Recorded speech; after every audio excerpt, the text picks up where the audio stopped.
Today is May 20th, 2025, and my guest is economist Noah Smith. Noah's Substack is No Opinion, Noahpinion, No Opinion. I recommend it. It's fascinating. This is Noah's fifth appearance on EconTalk. He was last here in August of 2024, talking about the challenge of escaping poverty. Our topic for today is a recent essay that he wrote, quote, "I owe the libertarians an apology," which, among other things, is about political forces having unexpected consequences. It's also a lesson in humility, which I deeply respect. And I hope we're going to grapple along the way with the power of simple economics, even when it threatens to become simplistic. Noah, welcome back to EconTalk. Thanks for having me back. So, we've known each other for quite a while, mostly online, but occasionally we've met a couple times in person. And I've always been impressed that you are willing to both criticize, quote, your team, the people who you generally are going to agree with, but also show a rare ability to reflect on your own views. And this essay was really quite unusual in that sense, and I have tremendous respect for it. I hope we're not going to beat you up, you and me combining to beat yourself up with your mistakes. But I think the intellectual journey and the insights that you have are quite interesting, regardless of where you are on the political spectrum. So I want to start with how you start your essay, which is you've been in the past quite critical of libertarian thought. Why? Give us the critique as you saw it when you were writing in the past with what's wrong with it intellectually. Right. Well, so I had a few critiques. I think one of them is that, I read a lot of history, and I have this keen sense that there's bad actors in the world, and that you need to defend yourself against them, and that if you, liberty today and liberty forever are different. I deeply value freedom as a good in and of itself, but then the question is, how do I keep my freedom not just today but tomorrow? And if a conqueror such as Tamerlane, is the example I use, is coming over the hill to conquer me, then I've got to be able to defend myself. And of course, I think pretty much all but the wackiest libertarian philosophers of history, but all the mainline ones like Robert Nozick and whoever, obviously Milton Friedman, support national defense. And yet, if there are public goods, public production goods that make a nation richer and better able to defend itself, then I think that you have to countenance those interferences in the economy too, or at least some amount of them, in order to be able to defend yourself. So in other words, if industrial policy is necessary to have the peacetime manufacturing capacity to be able to surge production during wartime like we did in World War II. In World War II, we had, of course, we had defense contractors building stuff, but we didn't have normal defense contractors. We basically took everybody from every job, like Ford just started manufacturing bombers, right, and tanks. And then we just, all these civilian companies surged production into defense manufacturing because it was this giant effort to win this war against, unthinkably evil people who would have destroyed us had we not been able to do that. And I think that was, if you need to do like industrial policy to keep a manufacturing base in order to be able to do that, then you do that, because there's always totalitarians. And I think in the 90s and the early 2000s, we were lulled into this moment of thinking that was over, end of history, where the totalitarians were gone. Yay, Nazis and communists left, and everybody's just a nice, happy, peaceful capitalist now. We all have McDonald's, and McDonald's makes us never fight, and it was wrong. And even China, we open up trade with China, and China's going to become nice, happy, democratic, liberal, blah blah blah blah. It didn't work. That's not to say we shouldn't have opened up trade with China, but that's another question entirely. But I'm saying, like, certainly they are powerful and not the nicest of guys, and Russia is less powerful, but even meaner than them. There's Iran, there's all these other guys. And, so that was my first critique. And I think the second critique was that I felt like state power was not the only kind of power in society. If the state keeps its grubby hands off everybody, then you have local bullies who can still oppress people. You have, Before the Civil Rights Act, you had restaurants and whole neighborhoods that would just say no black people allowed. That's bullying. That's power.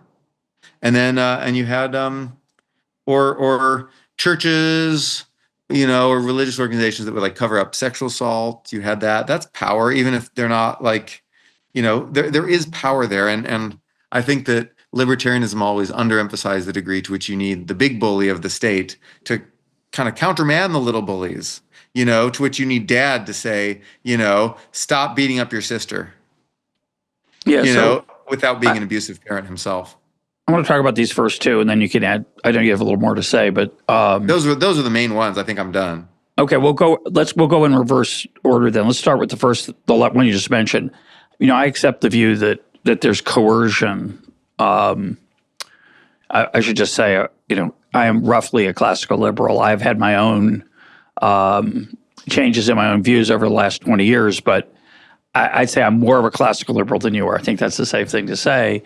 And while I accept, and I think many serious economists who would describe themselves as libertarian or classical liberals would concede there's power outside the state, they would then emphasize the ability of people to walk away, the ability of, the power of exit.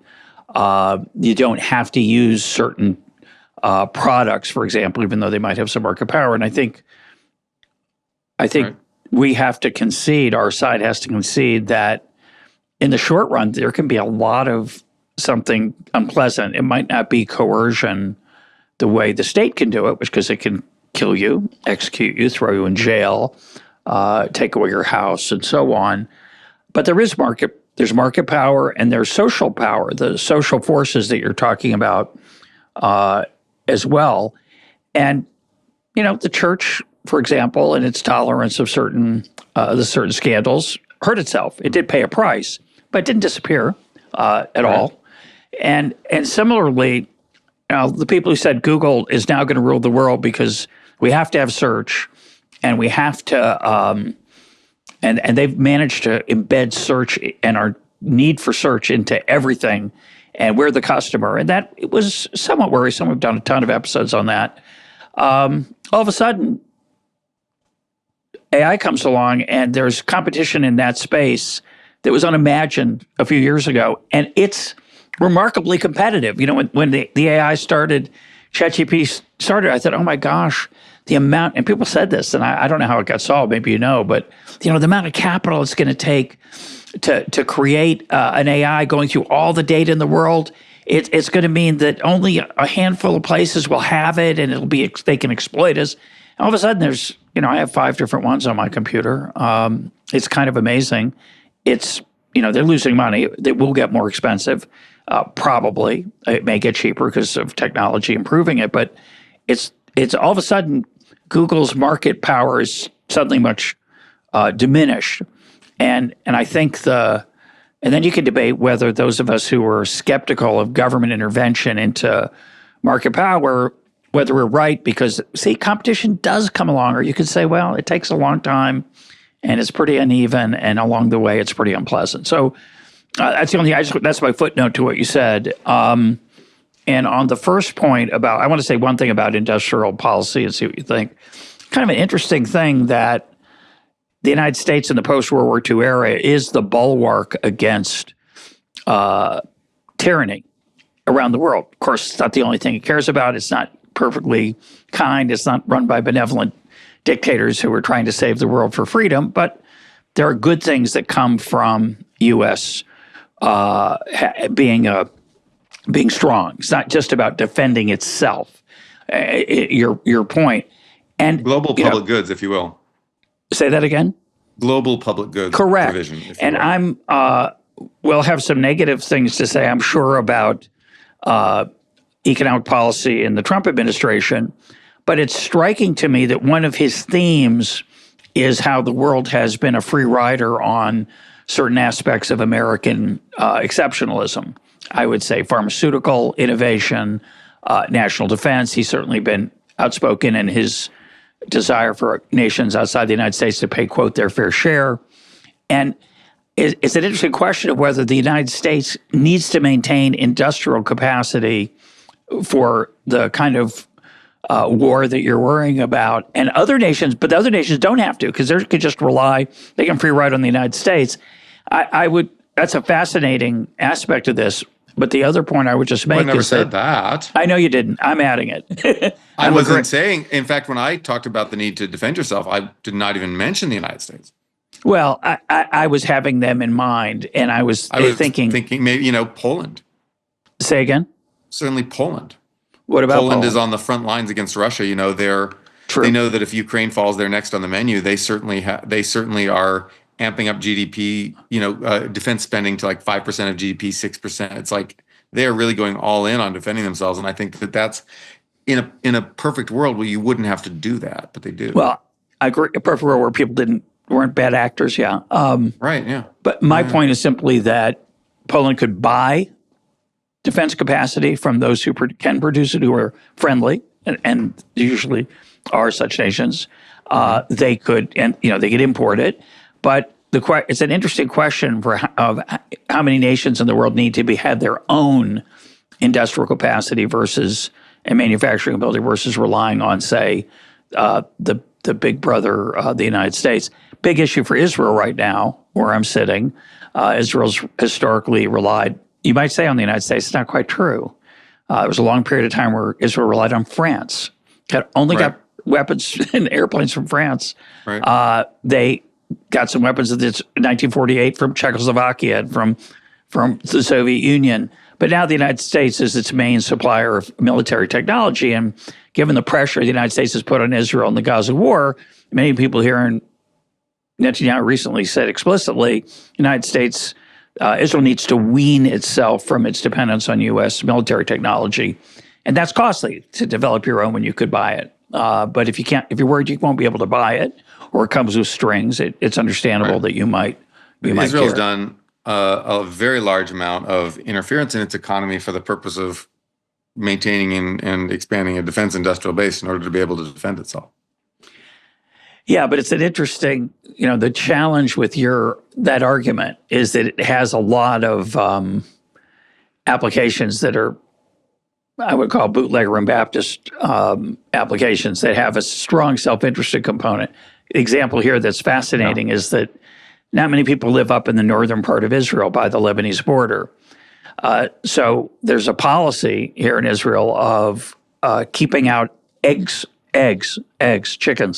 chicken eggs from foreign countries. The argument is that way the chicken farmers who tend to be in this northern region will be a bulwark against an invasion from Lebanon. It's a way of securing the northern border. Many Israelis have told that to me. That's a good policy, keeping out foreign eggs, because it makes sure that there's population up in the north where people otherwise wouldn't be so willing to live. Well, making eggs expensive for poor people in Israel doesn't strike me as the best way to get people to live up by the northern border. I don't think. It's really a very bootlegged. Yeah. Anyway.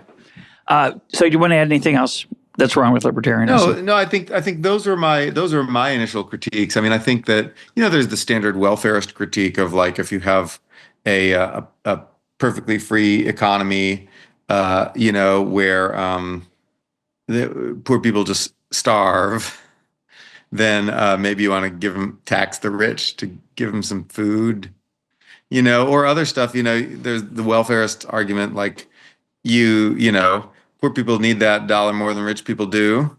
But of course, taking it from rich people requires distorting your economy, so it has negative effects. And so it's Okun's leaky bucket is the idea right there. And you've got to balance the corrosive effect of economic distortions with the utilitarian welfare effect of giving stuff to poor people. And I think you don't see an advanced economy that doesn't give a lot of stuff to poor people, really. I think the closest was Hong Kong, but it wasn't really independent. And they would have if they could have. And but Singapore certainly rates highest on economic freedom. Singapore will give you a house, man. You get a house. You get one house, government house. And they're great. They're great government houses. And the government officially owns all the land, although, it's more like condo kind of situation. But then, so Singapore will give you a house, and then that house becomes your pension when you resell it.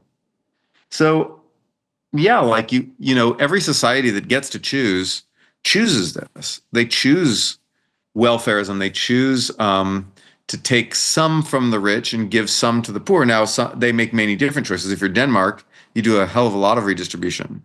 And if you're Singapore, you do less. If you're South Korea, you do less. And so societies make different choices, and that's fine. But I think that, um, the sort of relentless drive to eliminate the welfare state that you saw from some people back in the day, I think was misguided. That I think that by now most people have agreed that a welfare state is something we're always going to have, to some degree. So I've written, quite a bit on the potential of private charity to solve that problem. I understand it's not going to be nearly as large, and I think what's interesting about the discussion of the welfare state is, the nature of it and why it's so complex, say, in the United States, as opposed to being replaced by a simple negative income tax. Just give people money. Right. That's a whole, exactly. Maybe down the road, you and I could have a conversation focusing on that. I think it'd be interesting. But you're right. Most cultures and societies use the power of government to put a floor under people's well-being. They differ in how high the floor is. And I'm really only making the side point that they also make some other strange choices, not just the size of the welfare state, but how it's structured. And some of that is presumably inertia and other inexplicable things, but some maybe political forces that are different across countries. Sometimes, a lot of times the people will demand some kind of like in-kind provision from the government, like with healthcare kind of. They'll really want that. Like, and then not every country in the world has government provided health insurance, but I would say that of rich countries, more than half do. Yeah. And so people, kind of, they really want that. And then you have Kenneth Arrow, who's just sitting there, he's a mathematical economist and whatever. Like he can talk to you about Pareto efficiency, and he just writes this paper about healthcare. He's like, look, people want government to do this, man. They want it. Well, that's a whole other Pandora's box. I'm not going to completely smartest economist in the world. Just he shrugs. He's like, look, like norms, people expect this, and then at some point, like I can't say that that countries where the government does health insurance is terrible. All it can do, because not. All it can do is say, look, I've seen how Japan and Korea do this, and I've seen how Canada does this, and the Japanese way is better than the Canadian way. Yeah, and I would say having friends in England and living here in Israel, both of which have large public intervention in healthcare, as does the United States, I would just add, very important. People somehow seem to think it's a private market for healthcare. We have the worst of both worlds. Yeah, but put that to the side. But the point I want to make is that having lived here for 4 years and having good friends who've lived in England for longer, I would much rather be at the mercy of the Israeli healthcare system. So it's related to my point about welfare. The general economist simplified it. Yeah, the government should have a role in this. The devil's in the details, and there are ways of doing it that are very different, even though they're both governments very much involved in both Israel and in the United Kingdom. So let's what changed for you? This article is you say I owe libertarians an apology. What has happened in the world that has made you reconsider your critique? And of course, I don't think you've reconsidered the critique, but you missed something. What is it? Right. The critiques were fine as far as they went. But then I think that when, in choosing to just focus on bashing libertarianism for so long, I ignored the good that libertarianism was doing under the surface in our society that I didn't see. I was thinking, honestly, too much on the margin. And I think, in economics, we teach marginal thinking as the way to analyze problems. And I think it's a great descriptive analysis of how people think. And it is a great descriptive analysis of how I thought when because I was thinking, like, from where our society is now, should we get a little more libertarianism or a little less? And I was thinking, here's some things I'd like to do with a little less. What I didn't think about was the inframarginal part, the bottom of the ice, the submerged bottom of the iceberg. The inframarginal effects, or what happens when you have a large change in society. And I didn't really think about large change. I thought America's so good. Why would you want to bring in some crazy, orange-skinned like guy who just does mercurial policies that destroy the economy for no reason? I didn't think people would want that. And I was wrong. Yeah, I started our conversation by saying we're going to try to avoid ad hominem and stick with policy. But okay, I'll let you get away with that. No. Trump's policies are not bad because his skin is orange. Yeah, that's all. If an orange skinned man does great policies, I will sing the praise of spray tans. So it is neither here nor there. I was merely identifying him in a humorous way.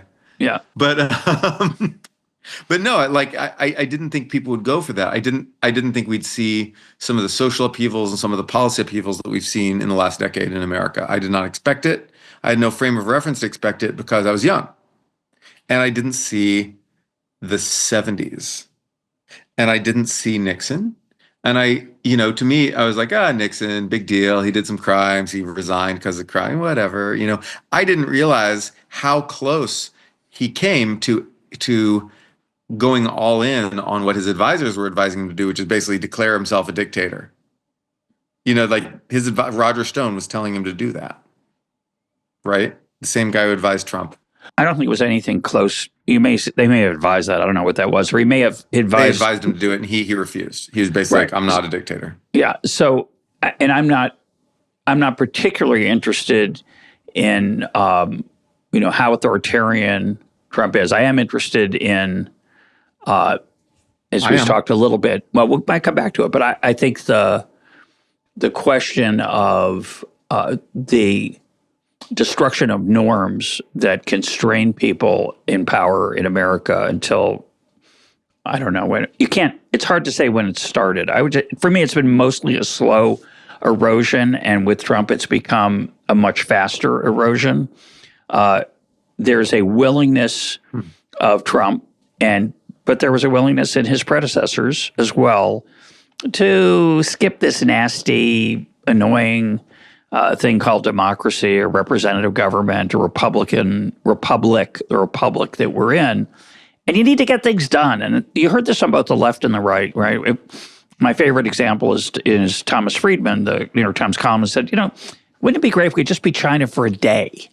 Meaning we wouldn't have to do this checks and balances and get a majority in both the House and the Senate and override vetoes, and et cetera, et cetera. And I thought that was a really horrible idea. And did you see this under Obama? Sure. Oh, Obama used executive orders. So did Biden. So did Bush. I mean, it's very tempting to. But they used less than presidents in the past. Say again? They used fewer than presidents in the past. Oh, that may be. I'm not here to evaluate. I'm not saying this one was better than that one. I'm not saying it's a steady. I'm just saying I don't feel that I lived most of my life under creeping authoritarianism. I thought that the biggest. I'm talking about two different things. We're talking about two different things. The post-9/11 security state was worrying, was concerning. Yeah, I agree. But we're talking about two different things here. I'm going to make a distinction between creeping authoritarianism, which ignores some of the constitutional protections that you and I value, versus cutting political corners because it's just a lot easier. They're related. I don't deny the. Like, what's an example of the latter? Say again. So that I know what you mean. What's an example of the latter of cutting political corners? Tariffs. Let's just have an executive order. Now, as we talked about recently with Doug Irwin, I think we got the history of this on that episode. Or Biden's student debt relief didn't go through Congress at all. He just decided it. Yeah, okay. And those didn't oppress me. I didn't feel like, oh my gosh, the state's going to run. I'm at risk of losing my civil rights. It just was, it's annoying. Let's just get it done to go through the normal channels. Okay, so what's interesting to me about what you just said is I continue to argue, maybe I'll change my mind at some point, but I continue to argue that Trump is more of an effect than a cause. Of course, he's also a cause. But when you said I never could have imagined people wanting this, that didn't happen in a vacuum, right? So a lot of what we're going to be talking about over the next half hour is how political forces, as economists, the way you and I look at political forces is kind of related, right? Things change, that causes other changes, and then the famous question of, I keep forgetting whether it's Thomas Sowell or George Stigler, and then what? So it's one thing to say, I want this. Well, okay, fine, that might be good, but and then what? And so what's happened in the United States clearly is a remarkable change in the competitive political landscape, where Republicans sound like the Democrats of 5 years ago, 8 years ago, 10 years ago, and the Democrats sound like the Republicans. I mean, it's just not inexplicable, but a crazy set of political forces, people trying to exploit political opportunity the way in markets a company might look for a profit opportunity. We're talking about political actors exploiting profit opportunities in the political marketplace. That's the way I look at it. Yeah, I think that's right. So what I didn't understand, I think, was the political economy of libertarianism. I went to Japan. I lived in Japan, and I read about other countries, but I lived in Japan. And I saw that the political right in Japan was something much different than what the political right was in America. In America, the political right, when I was young, for my entire youth, up until 2015, 16, was broadly libertarian in its outlook. It was Reagan-esque. Reagan is the first president that I ever can remember. And Reaganism sort of ruled the right for all those years. And but that was different. In Japan, the right was corporatist. It was protectionist, it was corporatist, it was, for heavy interference in the economy. And then, it had what it focused on in cultural issues was also different. But I guess the point is, I didn't realize how special it was to have a conservative movement that focused on economic liberty as one of its core pillars. Then how unusual and how weird that was, and how, like in France or in, Germany or in Russia or in India, that wasn't what it meant to be on the right, on the political right. And I didn't understand how unique and special that was for America and how important that was.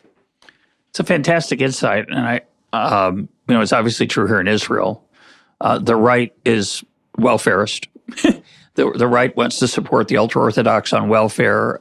It's the progressives who want free markets and high-tech flourishing and who like capitalism. They also are redistributive to some extent, but not necessarily to the ultra-Orthodox, who are subsidized often to learn in yeshivas rather than in the marketplace. But I think that's a tremendous insight. I just want to ask one piece of that which I used to be sort of one of my pet peeves. You said it was Reagan-esque. I want to put the emphasis on the esque. But Reagan himself was Reagan-esque. He would talk about free markets, and he was broadly sympathetic to market forces, but he would also put quotas on Japanese cars. And you could say, well, that was just one small thing. And in the overall picture, it was relatively small. It was a smallish intervention against free trade. But I do think the Republican Party, if we consider them the representatives of conservatism, which you have to, over the last 40 years, going back to Reagan, 50 years even, their devotion to markets was really rhetorical rather than in practice. And one of the things that frustrates me, and I've written a long essay on it, and you've written recently on it as well, is that the idea that we lived in some kind of free market paradise, and that from libertarian perspective, and then all of a sudden it got ruined, is a lie. It's not what America was like. It was a bit of hype. Yeah, it was a bit of hype. So I just want to put that in there. But what I accept is that rhetoric was a very important part of the conservative movement. And within the conservative movement, even though the main conservative actors, like Reagan, Bush, the successful ones, and even the failed ones like Romney, McCain less so, they would at least pay lip service to free market rhetoric. And the reason they did, by the way, isn't because they sort of believed in it, but not too much. The reason was is they were viable, important, influential members of their coalition who felt very strongly about it. Jack Kemp being an example in the history of things, and many, many others. So, what's the little digression I want to make now is what happened to that? Why do you think that wing of the Republican Party suddenly became irrelevant? Which it is. I think that the short answer is immigration. Yes. Well the said. short answer is that if you look at Reagan, he was the biggest supporter of immigration. And it was one of his central issues, and it was one thing that made him palatable to liberals. And it was one thing we could all agree on for a while. You know, when I was a kid, you know, in the 90s, people were concerned about like illegal immigration. But in the 80s, no one cared.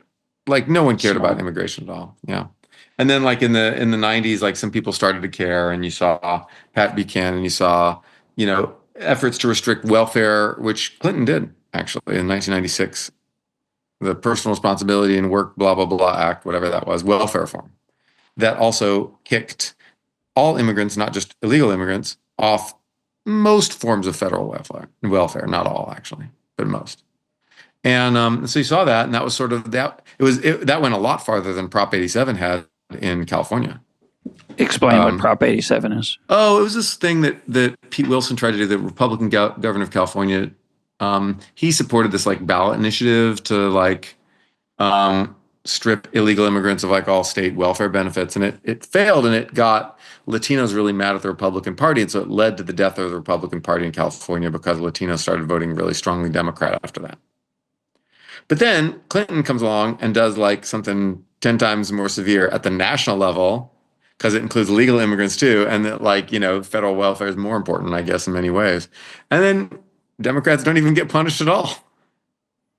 And so, because it's part of this larger thing, and framed as this personal responsibility thing instead of this like anti-Latino backlash, right? Anyway, so then we go back to not caring about immigration for a while, but we're on the clock at that point. Like anger is building up among the anti-immigrant people, and they haven't been a majority of America. I think even now a majority of America is pro-immigration, even though a majority of America wants to stop the sort of disorderly, chaotic asylum flood. They don't like that Biden allowed that. You know, they want democratic control over who gets in. They want to have a border. They want to have a nation that says you may get in, you may not. But then in terms of like, you know, wanting to thinking that kicking people out is purifying our country, and, you know, we need we need to defend Western civilization because these people are polluting Western civilization. That's a minority of Americans. That's not a big, and they know it. They know it's a minority, but yet it was perhaps at least a temporary majority of the Republican Party and the conservative movement. And eventually, that's what libertarians were not sufficiently focused on the tribalism that a lot of the grassroots people on the right demanded. And I think that's what ultimately factored in. That's a great insight. And I talked, it hasn't come out yet, but I recently taped a monologue for EconTalk that's out now when this is being aired, our conversation, where I talked about how in maybe 2015 or so, as Trump's on the rise, economic policy issues just suddenly became less important. Fiscal policy, who cares? Monetary policy, nobody cares. We went from a world where Alan Greenspan was the most powerful American and the most talked about American to where I think most people don't know who the chair of I would guess that a much smaller proportion of the American people know who the current chair of the Federal Reserve is. But that's just an example of how we went from "it's the economy, stupid," which was James Carville's portrayal of the 1990s political fight, to what's it mean to be an American? And all of a sudden, the economic policy issues that were the bread and butter of, I would say, 30 years, 70s, 80s, and 90s, suddenly became not just less important, irrelevant. No one wants to hear about Okun's leaky bucket. And you can Google that, and we'll put a link up to it. No one wants to care about, welfare policy is going to increase these distortions. They only want to talk about, overwhelmingly, what does it mean to be an American? What's our narrative? It's a backlash against immigration. It's a backlash in the Republican Party against the DEI and woke aspects of the cultural revolution of the early part of the 21st century. And those are the only things that get the oxygen. Everything else is irrelevant. So the advocates of market-oriented economic policy, they don't get any airtime not because it's a conspiracy. No one's interested in it. And that change is, I think, partly what's explaining what you're writing about. Yep. I think that's exactly right. Yes. And I think that issues of identity were important to people in ways that libertarian philosophy has essentially no way to deal with. Yeah, nothing to say about it. Nothing to say. Like Milton Friedman just never talked about it. He never talks about identity. I'd say less than nothing, because I have many, many friends in what we will call the libertarian movement, or even the classical liberal movement. They don't really like national borders. They don't really like, it's not just that they're free traders. They also believe in the free flow of human beings. Brian Kaplan's the most outspoken on this, who says this is the way to make the world better. Let's get rid of borders. Borders are artificial. And yet that totally misread, in my view, and Brian will be back on the program sometime in the future. He can defend himself, but that totally misread the way people feel about where they live. And we see it. It's not just the United States. It's England. It's in Brexit. It's in all kinds of countries now that have moved to the right, whatever that means. And what I would emphasize is, other than Malay in Argentina, moving to the right has nothing to do with free market economic policies. It has to do with closing borders, preserving what is perceived to be, whether it's right or wrong, a national identity, and having a narrative about your country and where you live that makes you feel like you belong. Right. I think that's right. Yeah. And so that's, of course, I don't think that the right has a good approach to that, but I also don't think that the left necessarily has a good approach to that either. And I have a question for you. Yeah. I know you're interviewing me, but I have a question for you, which is, it's okay. I love when my guests turn the tables. Of all leaders in America, in American history that you know of, who had the best approach to American identity? Ooh. It's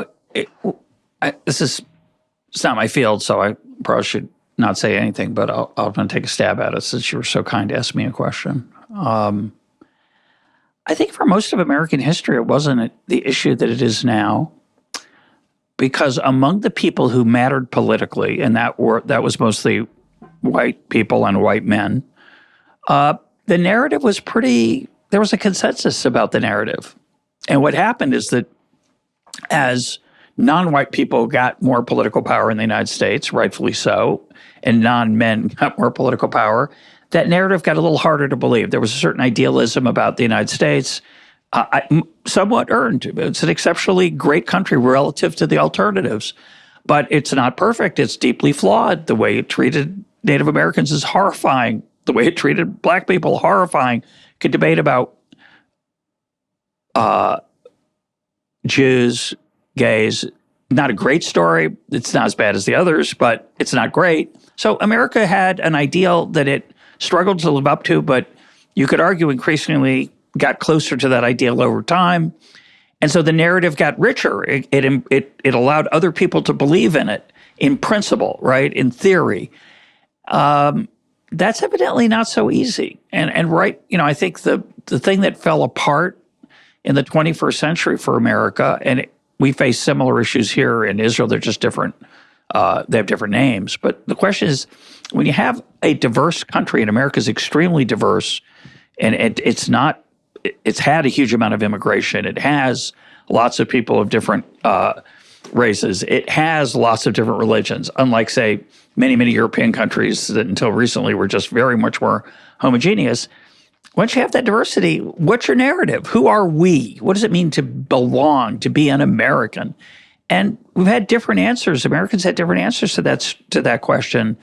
And I don't think there is one now that is remotely satisfying to the bulk of the people. And that's the problem for me.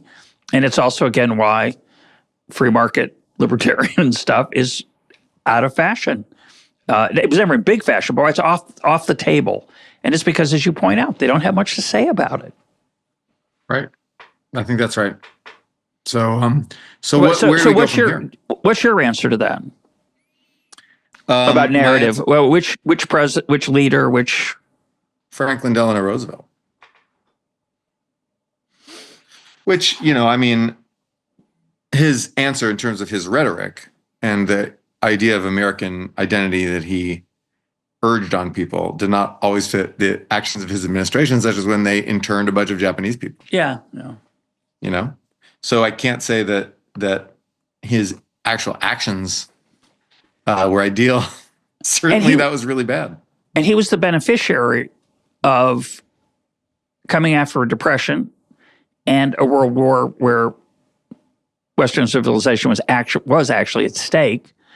And that made his ability to pull people together, it became easier. Not everybody liked him, not everybody agreed with him, but he had a huge consensus, won 4 terms in a row. And similarly, Reagan, I think, exploited the economic failures of the Carter years and then the Cold War to do a similar thing, even though many people hated his guts, a non-trivial amount. He, especially after he was gone, people were able to say, and he was dead, America was more fill in the blank. And maybe you need external enemies and crisis to do that kind of more consensus maybe narrative. So, but you need leadership too, because I think that yes, we have had 4 singular figures in America who had the chance, singular leaders in America who had a chance to define what America would be like for the next era, for decades, let's say, not centuries, but decades each, who got a choice, who had a major crisis and then also lots of popularity at the same time. George Washington, Abraham Lincoln, Franklin Delano Roosevelt, and Ronald Reagan. Yeah. And those 4 people they were able to choose what America would be. And they didn't always, there were lots of things to criticize about all of their choices. I mean, like George Washington chose an America basically left the South alone to do slavery. Abraham Lincoln chose an America that, focused so much on putting the Civil War behind it that it ignored a whole lot of other problems that started building up. And, FDR, you could argue, was too statist. And then Reagan ignored these problems of identity. And, and yet I think that they all overall chose well. I do not, yes, I know that, the America that Reagan chose wasn't perfect. And economically speaking too, I think there were mistakes that were made. Although I think that Clinton attempting to steal Reagan's thunder, triangulate, made more of those mistakes than Reagan himself. I mean, it was Clinton who hollowed out the U.S. defense industrial base, not Reagan. Reagan would never. Anyway, so that was,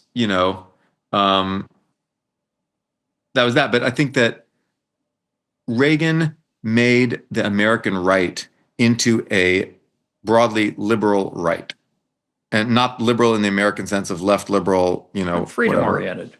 Yes. The original meaning of the word. A classical liberal right. And that was a very special, unusual thing that arguably only Britain had other than us. And even they didn't do it as well as we did. They were a little hokier. But then, and maybe like Malay, Argentina with Malay has this. But it's rare. It's very rare to have this kind of right. this kind of right wing. And we did under Reagan. There were people do not remember, but they should read Rick Perlstein books.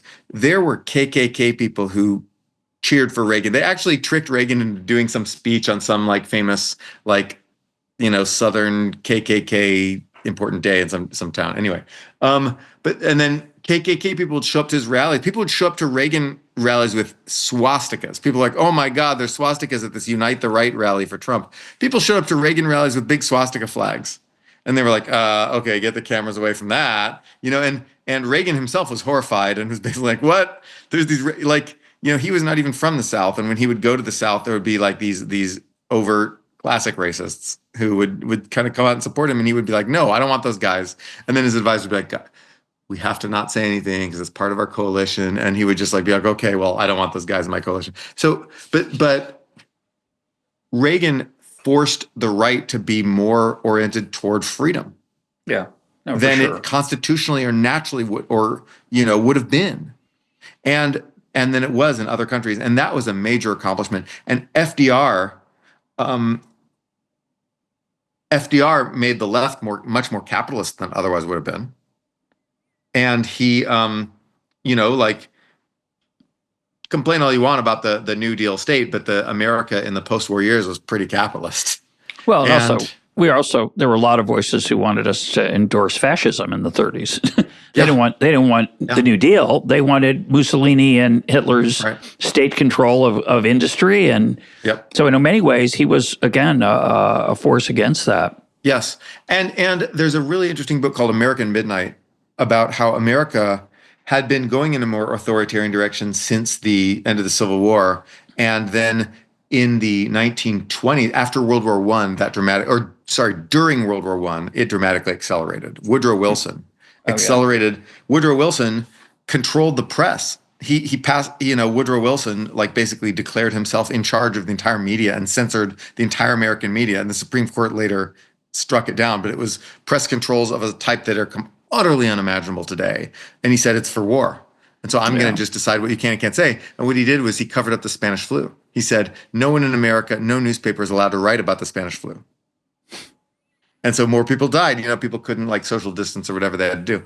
And so a lot of people died. And then a significantly larger percentage of the American population died than from COVID, from Spanish flu. And one reason was because they wouldn't let the information get out. Anyway, we had the KKK marching on Washington and taking over whole towns and sometimes whole states. We had all this crazy stuff in the 1920s. And then overt Nazis in America. You had Douglas MacArthur constantly talking about military coups and stuff.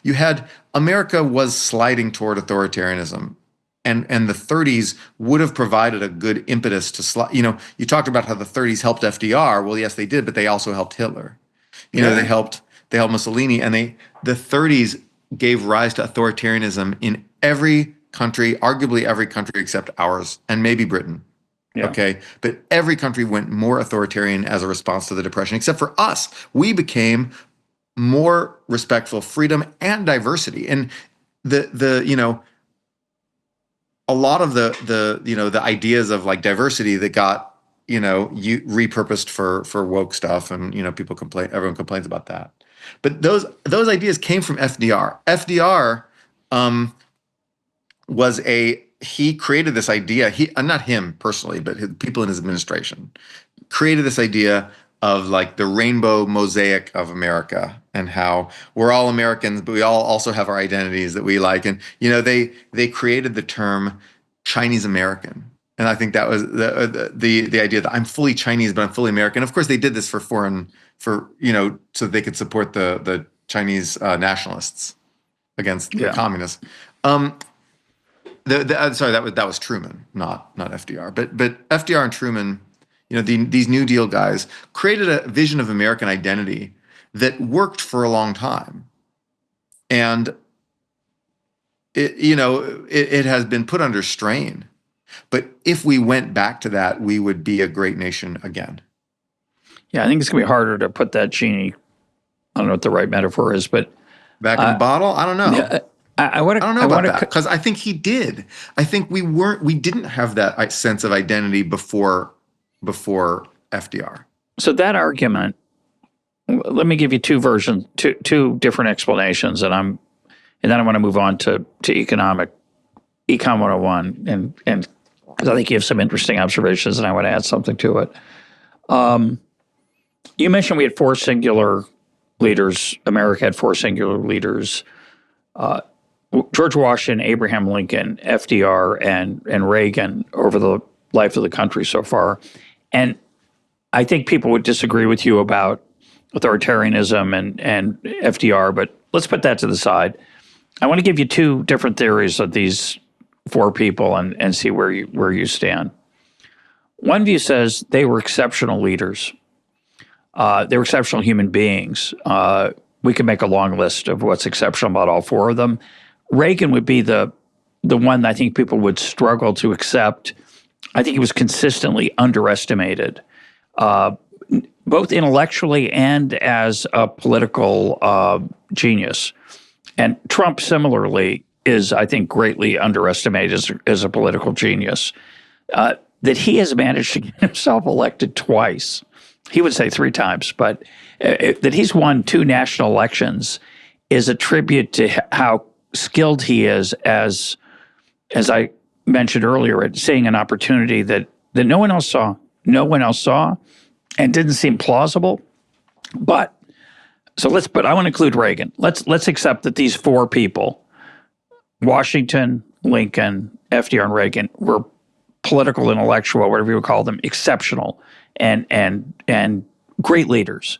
Right. How much of that was who they were, that America just got lucky that a great leader rose to the top, versus they lived in times of such crisis? The founding of the country, the Civil War, the South versus the North, before the war and during the war, the Great Depression, and then the Cold War and the economic malaise of stagflation that Reagan confronted. That's all. They just had that because of that those external crises. They were able to do things that other people couldn't have done. And it was that's why we recognize them as great, not because they were inherently great.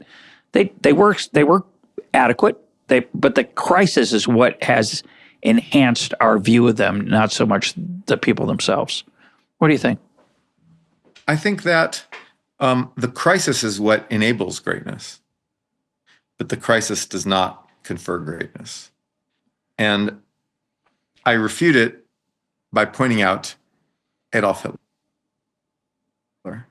and Joseph Stalin and Vladimir Lenin and, Kaiser Wilhelm, Erich Ludendorff, and those guys. Some guys in Japan whose names you might not know, but they were there. And then, Pol Pot, Mao Zedong, and all these guys. And people who, Augusto Pinochet, I don't know. You can say, well, Pinochet is not the worst dictator in history.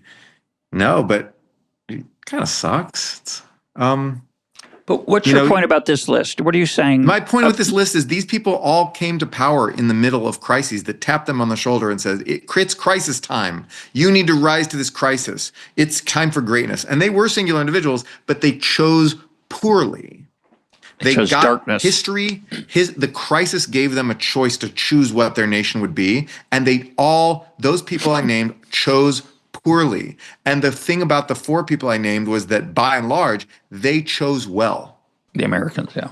Not perfectly, but they chose well. We had four leaders who came at a moment when history gave them the opportunity to make a choice. It was not their singular talent that gave them the opportunity to make a choice, because there's plenty of people with even greater talents who never got that opportunity. But history, so they were in the right place at the right time, obviously, to be able to choose, but it was their choice and they chose well. It was not, the character of our nation did not automatically determine what kind of choices that they would make. I'm sure it had influence on them because they grew up in America and they knew they had American values and all these things. But have you read The Plot Against America? the book? It's No. it's this, this fictitious. It's actually Philip not. Roth. Philip Yeah, Roth. Philip Roth. It's Charles Lindbergh gets elected instead of Roosevelt, and he chooses to make America a quasi-Nazi kind of state. Which he I don't think was quasi-Nazi. He was very sympathetic to he Hitler. was quasi-Nazi, and Henry Ford, Yep, our also. greatest industrialist, was more like Elon Musk than anyone wants to admit. But I think that's not fair. I'll just say that. yeah. Henry Ford was, I don't know what you're referring to, but Henry Ford was a rabid anti-Semite, and I don't think that's a Well, I think he was fair criticism of Elon Musk. He platformed anti-Semites in his newspaper that he bought and put in every Ford dealership.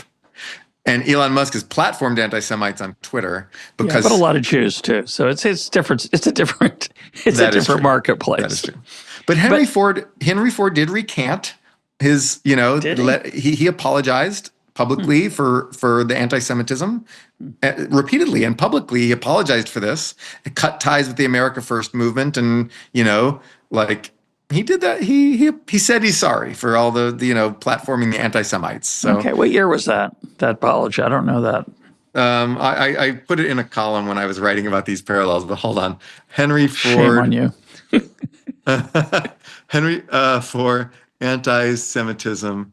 1927. On June 30, 1924, Henry Ford released a letter under his signature that apologized for dozens of anti-Semitic articles that appeared in his newspaper, The Dearborn Independent. Well done. I thought maybe that was in 46. But let's... No. Way before the Nazis. I want to shift gears. I want to talk about Econ 101 because you have some interesting things to say about it, and I have strong feelings about it. So I want to share those when you've shared yours.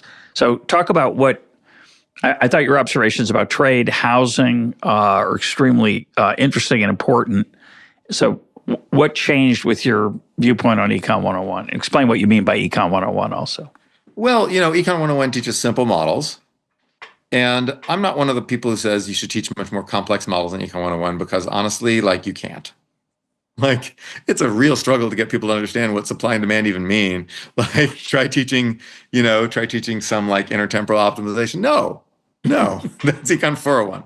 Anyway, so that's so you can't do that. So the thing I always wanted Econ 101 to do was engage more with evidence and empirics. Teach people how would you estimate a demand curve? You can talk about supply and demand, but suppose you're a company. How do you know what demand is? And the answer is it's actually really hard because you've got to it's actually really hard. So but you can talk about it in simple terms. You can teach people about basic econometrics. You can draw a line through some dots. You can talk about doing like collecting survey data on prices and doing experiments and things like that with your prices to estimate a demand curve. How would you know this, right? You can talk about or in macroeconomics you can look at how would you know that this Phillips curve is how would you know that this is the real relationship or whether or not it changes when you do this other thing? That's important. And I think inflation and unemployment. And of course, we all know that the problem with this was that the relationship wasn't stable. Anyway, it depended on other stuff you did. And so how would you know? Anyway, but then in microeconomics, you can actually get pretty good data. There are great ways of estimating demand. You just throw a bunch of demographic characteristics and whatnot into things and purchasing power and all these things. And you can get a pretty good estimate of demand.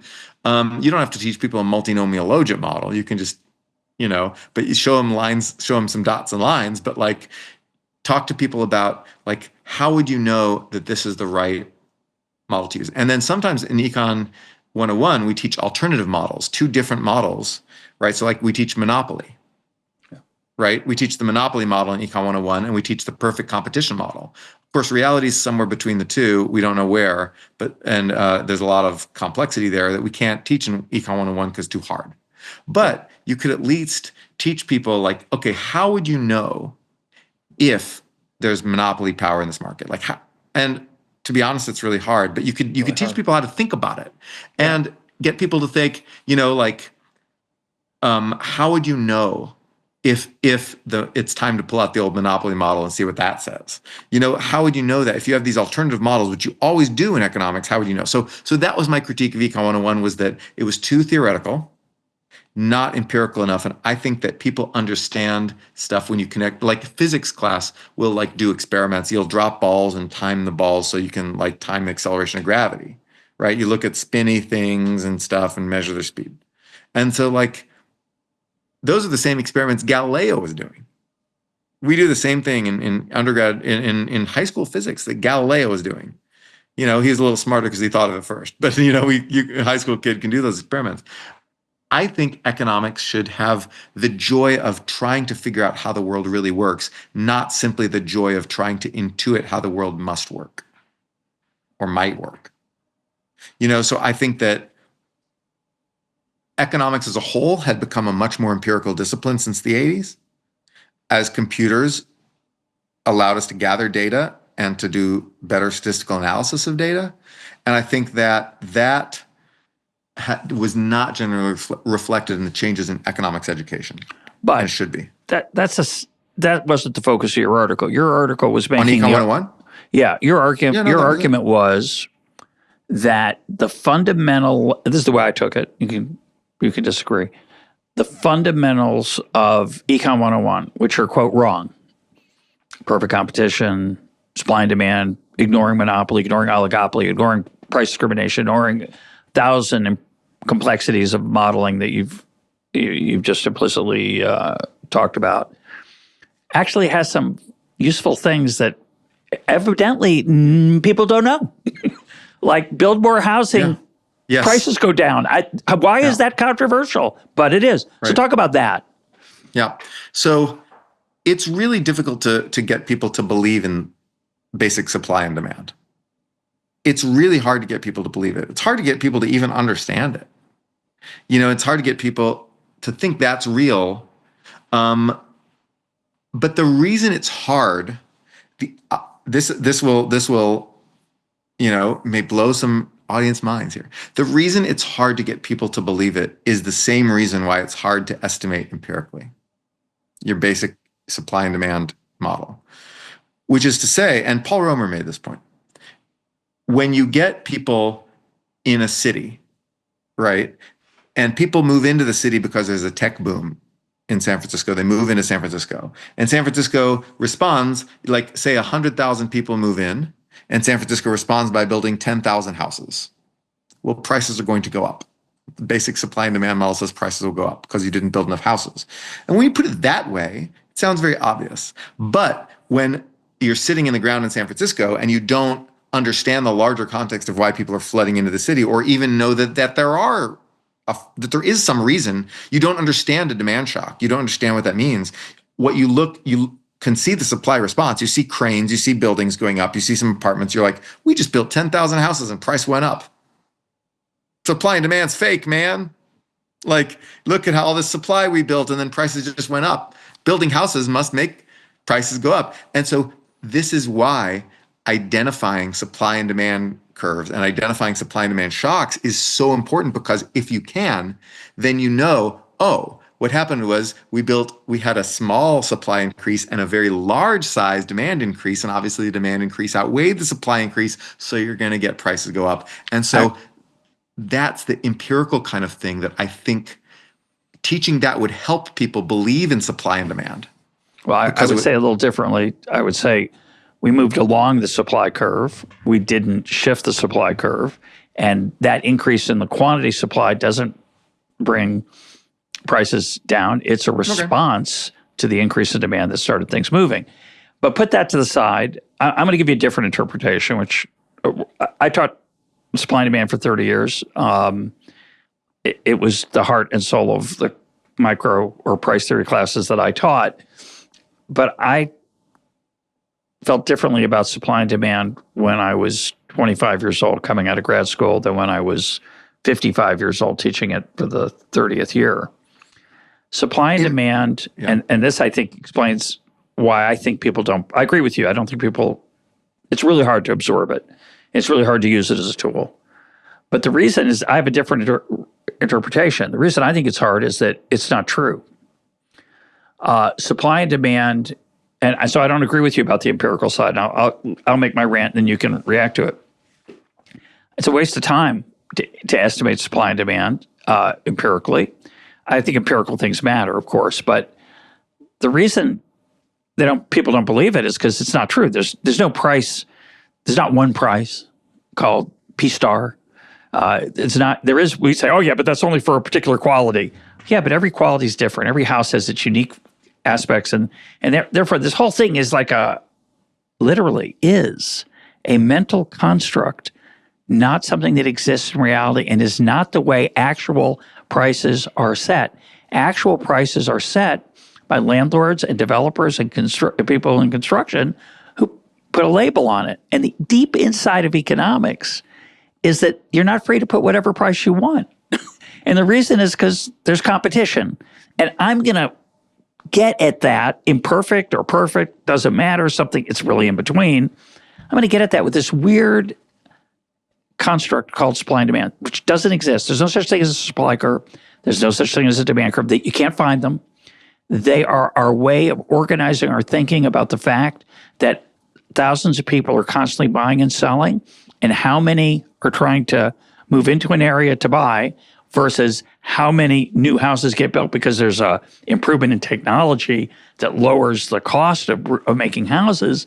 Those have different effects, but you can't really model. You could. You can have multi-agent interactions in some kind of simulation.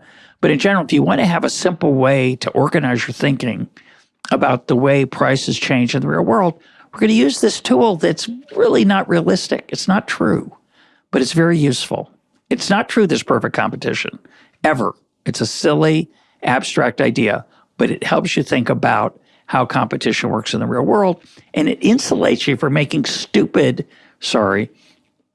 foolish, inaccurate statements about what happens if, holding everything else constant, you built more houses, and then prices would fall. It insulates you from mistakes like, gee, if we keep out foreign goods, I bet the prices of American goods are going to go higher. And those simple tools are very, very useful. Your turn. Yeah. But, first of all, that model isn't always the best model to think about things. Sometimes, so for example, a great example is the one I was just giving with, monopsony power and minimum wage. So you raise the minimum wage, and your basic perfect competition model says you'll cause unemployment. Your monopoly model says... And you'll reduce the number of low-skilled jobs, which is even more important than the thing we call unemployment. Yes, you will. There'll be more people looking, but there'll be fewer jobs. Fewer jobs, yes. But if you pull out the old monopoly model, you say there's some amount that you can raise the minimum wage where you will create jobs. More people will be employed, if you raise the minimum wage. Now, which is true. Well, what can you do? So one thing you can do is you can just try it and see. Yeah. See what happens. Cross the river by feeling for the stones, as Deng Xiaoping said. And in practice, that's what we do. But you can also use empirics, use this amazing tool we have called look at the reality of the world and see what's going on instead of just imagining how it must be in our heads. And we have to imagine how it must be in our heads. That's one of our skills as humans. But we must also look out the window and see what is really going on. And we have these two possible models, of how things will work. These two simplifications, neither of which is what's actually going on. They're both radical simplifications of what's really going on. Stylized. Stylized, heavily stylized. You got to be able to tell which model to use if you want to know whether this policy is going to help or hurt. And if you only, and that's one thing. Another thing is that in real life, there's trade-offs, and you want to know how big those trade-offs are. If I raise income taxes on high earners, will many of them just say, you know what, it's not worth working anymore, I'm going to lay on the beach? Or will they say, oh man, I'm earning less per hour, I better work more hours so I can maintain my income? Or will they just do not much of anything? Those, you need to know It's a what great will example. happen. That's a You great need to know how example. much you'll hurt the economy by raising taxes on rich people. Or we hurt a little or a lot, or corporate taxes. Practically any decision that we can make. And when you ask people to not just vote, but also to write op-eds and to talk to their friends, and then to like get involved politically and all these things that democracy does based on these policies, we ought to, econ can inform them better. And I think that in terms of Econ 101, connecting with the reality of numbers and data. So that's it. I accept that point, and I think it's a different point. It's one I'm sympathetic to in theory, but not so much in practice. I think we know a little bit about the disincentive effects of tax on rich people. And I think the consensus is the effects are relatively small, and for high income earners, they might not be small for different parts of the income distribution, and they may be different for men and women. We understand Agreed. that. How do I convince an undergrad of that? The fact that you just said we know this, do I just simply name some famous economists and say, look at Raj Chetty's paper, whatever, and he says so, received wisdom? No, absolutely not. How do I convince an undergrad that the effect is pretty small? No, well, you could study the literature and you'd certainly have to teach them some econometrics before you did that. So I agree with you. And it wouldn't be Econ 101, but it would be part of an econ education, an econ major, a good econ major. But I think you'd also have to concede, and this is where we probably disagree, that our ability to tease out the marginal impact of one policy change in a complex world is very imperfect. And so the example you gave of the minimum wage, which is a great example for listeners who don't know, there's a well-documented, much-reviewed, published set of articles that say it's theoretically possible that the minimum wage will not decrease jobs, but rather increase them if the market structure is what is called a monopsony, and that's what you're referring to. It turns out there is some evidence that the minimum wage either has a negligible or maybe even positive effect on employment. And there's a literature that says, no, it goes the other way, the way the Econ 101 without the monopsony, just the supply and demand story. And then there's Ioana Marinescu's paper that says that there's Ioana Marinescu's paper that basically looks at concentration. As we all know, concentration is not a perfect proxy for monopoly power or monopsony power, but it could roughly correlate. So they look at concentration in local labor markets, and they find that when local labor markets are highly concentrated in terms of employers, for example, a small town where you've got like one big Walmart that employs everybody, or one big plant, like chicken processing plant that employs everybody. When you've got these very concentrated small labor markets, you see very small or even positive effects of minimum wage unemployment, where in more competitive labor markets, we have a lot more stuff, you'll see a bigger negative effect, which is exactly what we'd predict from looking at these two theories. But then, again, I want to be able to convince an undergrad. Yeah, I don't want to just be able to tell an undergrad. I want to be able to convince an undergrad. I haven't seen that paper. We'll put a link up to it. But that's a really important example, because in the early days of this debate, second chapter, meaning the chapter where people started to wonder whether maybe the Econ 101 story of minimum wages needed to be made more complex. In the early days, people told me that, it wasn't in small towns. It was in big cities. And I thought, well, that doesn't make sense. And they would say, well, but that's just what the data say, so you have to accept it. And I would say the data don't talk. It's hard to, I'm sure there are other ways to slice it. But anyway, I want to close and talk about where we started, which is the American political landscape has lost the voices, certainly on the political side. Not, the economists are still talking. There's still a lot of friends and colleagues in the economics profession who are upset about, say, tariffs. But what's interesting, and this is your observation, I think it's a fantastic one, that there's no political voice that's. You mentioned Rand Paul. He's the only one. He's like this lonely. Nobody cares about him. The only libertarian-ish person in American elected office right now at the national level who's speaking out. That I mean, there may be others, but I don't. He's the most dramatic one.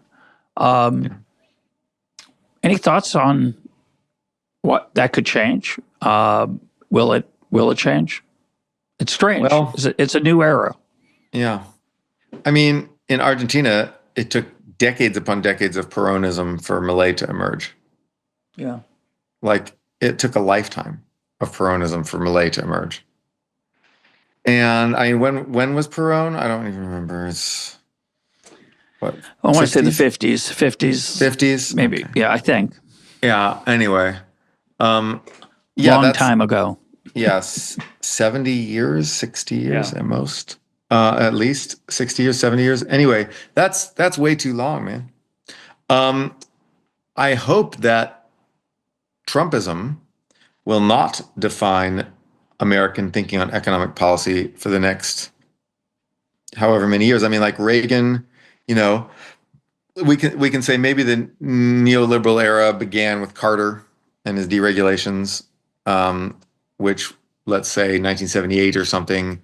And then let's say it ended with Trump, 2016. Okay. That's around 4 decades, right? Around 4 decades. And I don't want to see Trumpism last 4 decades. I hope that is not the case. And so the question is, will the economic failures of Trumpism, which we're going to get to see one way or another, will they be big enough to get people to make an abrupt heel turn? Or will they be palatable enough where culture war issues will dominate and people will grumblingly accept Trump's stupid, bad economic program because they think that Trump is more valuable for other unrelated reasons? And so I think that's the big question. Okay, so last question. Could you and I be wrong about trade? Because I'm sure there's some listeners who are sympathetic to Trump's arguments, think that trade has hurt the average American. I disagree strongly with that, as I know you do. But what if we're wrong? And this is going to make America better. This more so-called nationalistic trade policy. Well, I'll say that I do believe that there probably are policies that would make the average American better off than perfect free trade. And I think Trump's approach has essentially nothing to do with those policies. So, whatever corrections I wanted to make to the errors of free trade, I'm never going to get to make those, I don't think.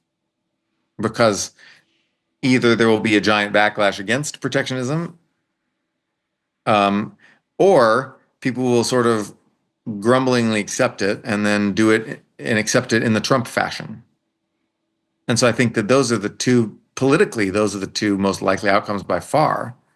And that, so for example, I think that we should make a big, total common market between us and all countries that might would or might want to be on our side against China. So we make a common market with basically whoever would. That was the idea behind TPP and TTIP. These trade deals. Yeah. And that dream's dead, man. Nobody's saying, yeah, TPP, let's go back to that. I thought that was a good idea. And I don't know. I mean, I thought that industrial policy, because if a war happens, you don't want China to be making the stuff you need to fight that war, right? Yeah. You want to be able to make that yourself. And so I want to do that. Trump is just canceling that left and right and doing tariffs instead, which he thinks will magically create manufacturing when in fact they destroyed manufacturing. So there's things that I want to do that are not, just free trade done. There's things that I want to do that are not that, but I won't get a chance to do them because now Trump will either dominate that brand or sully that brand, and whichever one of those happens, it leaves the alternative ideas for that kind of on the outs. And honestly, I don't know. And I've my ability to prognosticate American politics is quite limited. And I've become much more humble about thinking. I used to think the normies would always win in America. Just your like regular, mildly conservative, sort of like business oriented kind of like average American that we know and love from all our lives living in America. That person would just win and win and win, whether it was Democrats or Republicans. And then, radicals who wanted to just do crazy stuff would be on the outs. And, whether we could get smart policy passed would depend on our ability to convince, Mr. and Mrs. Normie to like do the thing. And now I realize that Mr. and Mrs. Normie have been utterly destroyed by just online brain poison of social media. And they're gone. And now it's Mr. and Mrs., like crazy ass pseudonymous meme maker who's actually like some teenager from Bulgaria pretending to be a conservative right-wing influencer on Twitter. That's who's ruling our country now. And I don't know if that's going to change or if media technology has just screwed us because like, the inmates are running the asylum here, whereas the only countries that are insulated from the chaotic power of social media are authoritarian monsters like China. Maybe that's true now, and we just lose. Liberalism just loses because like social media destroys democracy, and only authoritarianism can win now. I don't know. I hope that's not true. My guest today has been Noah Smith. Noah, thanks for being part of EconTalk. Thanks so much for having me on.